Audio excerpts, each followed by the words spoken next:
नमस्कार मित्रांनो आणि मैत्रिणींनो, ॲडमिन निनाद ह्या आपल्या हक्काच्या यूट्यूब चॅनलच्या माध्यमातून आज आपण डिजिटल लाईफ सर्टिफिकेट, डिजिटल जीवन प्रमाणपत्र या शासकीय दस्तऐवजाची माहिती घेणार आहोत। खरं तर भारतामध्ये 4 करोड पेन्शनधारक आहेत, ज्याच्यामध्ये राज्य सरकारी सेवानिवृत्त आणि केंद्र सरकारी सेवानिवृत्त हे सर्व कर्मचारी येतात। या समवेत भारत सरकारच्या आणि राज्य सरकारच्या जे विविध पेन्शन योजना आहेत, त्याच्यामध्ये श्रावणबाळ योजना असेल, तसंच निराधार, विधवा, परित्यक्ता यांच्याकरता जी पेन्शन योजना आहे, असे सगळ्या लोकांना मिळून एक 4 करोडची लोकसंख्या ह्यामध्ये आहे।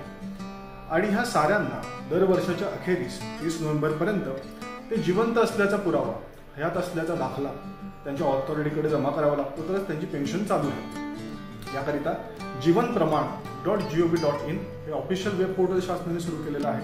तसंच अजून 6 पर्याय शासनाने उपलब्ध करून दिलेले आहेत।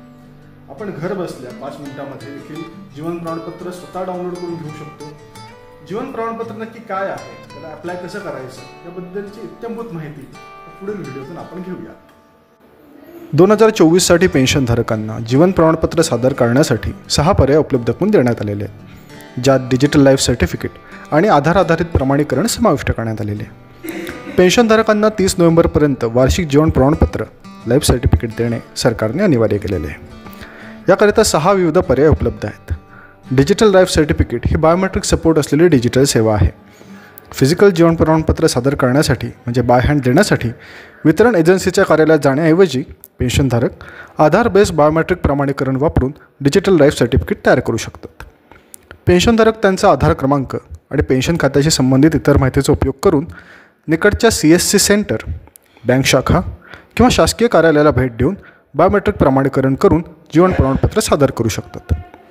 डिजिटल लाईफ सर्टिफिकेट यशस्वीरित्या सबमिट केल्यावरच पेन्शनधारकांच्या मोबाईलवर पाठवलेल्या संदेशात ट्रान्झॅक्शन ID दिला जातो आणि याच IDच्या बेसिसवर पेन्शनधारक jivanpraman.gov.in ह्या ऑफिशियल वेबसाईटवर संगणकाद्वारे डाउनलोड करू शकतात।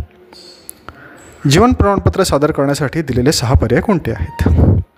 जीवन प्रमाणपत्र पोर्टलद्वारे सादर करणे, चेहरा प्रमाणीकरण अर्थातच फेस ID द्वारा जीवन प्रमाणपत्र सादर करणे, पोस्टमनच्या माध्यमातून घरी बसून सादर करणे, इंडियन पोस्ट पेमेंट बँक अर्थातच IPPB च्या माध्यमातून प्रमाणपत्र सादर करणे, नियुक्त अधिकाऱ्यांची स्वाक्षरी घेऊन जीवन प्रमाणपत्र सादर करता येतं, पेन्शन डोअरस्टेप बँकिंगच्या सेवेद्वारे जीवन प्रमाणपत्र सादर करता येतं।